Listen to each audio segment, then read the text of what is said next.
로잔과 함께하는 말씀 묵상 사도행전 2024에 함께하신 성도 여러분 반갑습니다. 저는 광주서명교회 박대영 목사입니다. 오늘 주신 하나님의 말씀은 사도행전 16장 27절에서 34절까지입니다. 제가 30절과 31절 말씀 봉독하겠습니다.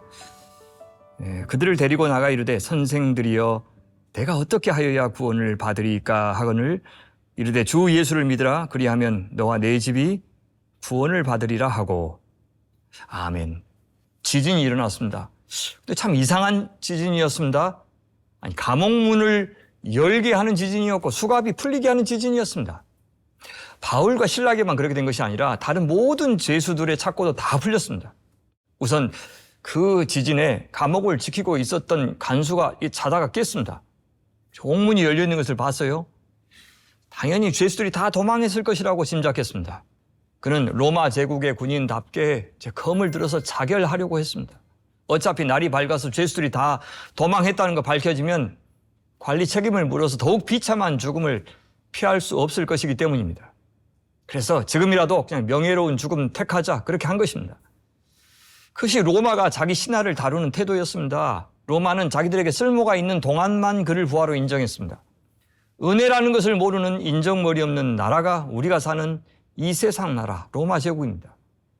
제국의 신하라고 하는 엄청난 특권을 누리고 있었지만 그가 이 순간에 가장 탁월한 선택이라고 여겨지는 것은 자살뿐이었습니다. 그렇다면 그 나라가 어떻게 온전한 나라고 그가 누린 특권이 어떻게 진정한 특권이라고 할 수 있겠습니까? 근데 바울이 전하는 하나님 나라는 다른 사람을 희생시켜 가면서까지 자기 이익을 챙겨서는 절대 안 되는 나라였습니다.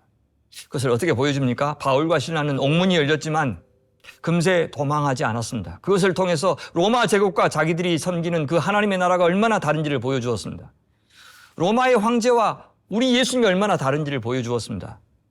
열린 옥문 사이로 도망하는 것을 통해서 하나님의 도우심을 증명하는 대신에 도망하지 않고 남아있는 것을 통해서 예수님을 드러냈습니다. 이것이 우리가 참 중요하게 기억해야 될 상황입니다. 여러분, 이것은요 정말 민감한 영적인 통찰력이 없으면 할 수 없는 결정입니다. 환경이나 조건에서 자유로운 사람만이 할 수 있는 생각이에요. 감옥에서 몸이 빠져나오는 것이 반드시 더 나은 삶이 되는 것이 아니라고 생각해야 할 수 있는 결정입니다. 정말 몸이 자유롭게 되는 것이 궁극적인 목표였다면 기도하고 참여하는 대신에 로마 시민권자임을 밝히고 변호사 선임해서 재판받는 것이 훨씬 더 빠릅니다. 근데 이제 바울과 실라에게 중요한 것은 자기가 감옥에 안에 있느냐 밖에 있느냐 그런 것이 아니었습니다. 하나님의 섭리가 분명히 드러날 때까지 그들은 움직이지 않았습니다. 자유로우신 성령께서 친히 이야기를 만들어 가시도록 기다렸어요. 바울은 자결하려고 하는 간수를 향해서 소리쳐요. 네 몸을 상하지 말라. 우리가 다 여기 있노라. 바울은 그냥 우리가 여기 있노라 이렇게 말하지 않고 우리가 다 여기 있다 이렇게 말합니다. 바울과 실라 외에 또 누가 있다는 말입니까? 죄수들이 하나도 감옥에서 탈출하지 않고 다 있다는 겁니다. 죄수들은 어느 순간 바울과 실라가 하는 대로 지금 따라하고 있는 겁니다. 바울과 실라가 하나님의 때를 기다리고 하나님이 하시는 일을 기다린 것처럼 이제 그들도 자기 마음대로 자기 몸의 해방을 위해서 자기 하고 싶은 대로 하지 않고 하나님의 지도자들의 말에 순종하는 사람이 되고 있습니다. 죄수들의 착고를 풀어주신 하나님이 이제 죄수들의 마음까지 열어주시고 있는 겁니다. 그래서 25절에 바울과 실라가 기도하고 찬미할 때 죄수들이 듣더라라고 하는 불필요하게 보이는 표현이 거기 들어있었던 이유가 바로 그거입니다. 이에 간수는 그들 감옥 밖으로 데리고 나와서 이렇게 묻습니다. 선생이요, 내가 어떻게 해야 구원을 받으리까? 바울은 말해줍니다. 유명한 말이죠. 주 예수를 믿으라. 그리하면 너와 내 집이 구원을 받으리라. 우리에게는 너무 낯익은 명령이지만 사실 간수한테는 충격적인 요구였습니다. 여기 주 퀴리오스라고 하는 표현은 로마의 황제나 로마의 신들에게만 당시에 사용되던 호칭이었기 때문입니다. 그러면 이 믿으라는 말은 무슨 뜻이겠습니까? 주권자 바꾸라는 요구입니다. 충성의 대상을 바꾸라는 요구입니다. 간수는 이 충격적인 변절 요구를 혼자만 듣는데 그치지 않았습니다. 루디아가 자기 가족들에게 바울의 가르침을 듣도록 매개했던 것처럼 이 간수도 바울을 자기 집으로 초대해서 가족과 그 집의 종들 모두가 이 생명의 복음을 듣게 해주었습니다. 주의 말씀을 그 사람과 그 집에 있는 모든 사람에게 전하더라. 정말 엄청난 일들이 한꺼번에 일어난 참 역사적인 밤이었습니다.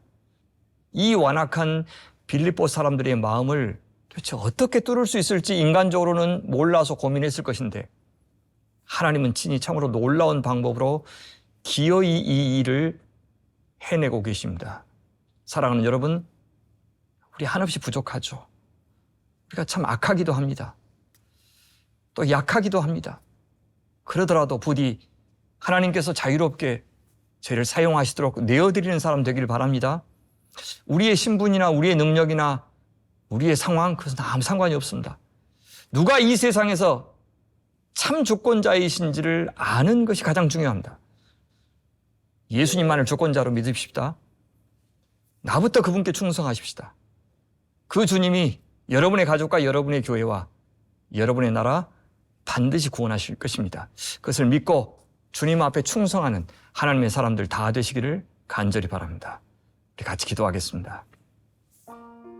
하나님 아버지, 저희에게 감옥 문이 열리는 기적보다 문이 열린 그 감옥 안에 머물 수 있는 그런 분별력과 믿음을 허락하여 주시옵소서. 일신상의 편안함을 구하지 않고 끝까지 주님의 뜻만을 따르려고 애쓰는 우리를 보면서 죄인들이 주님께 돌아오는 참된 기적을 경험하게 하여 주시옵소서. 예수님만을 이 세상의 참 주권자로 인정하는 역사가 곳곳에서 일어나게 하여 주시옵소서. 우리 구주 예수 그리스도의 이름으로 기도하옵나이다. 아멘.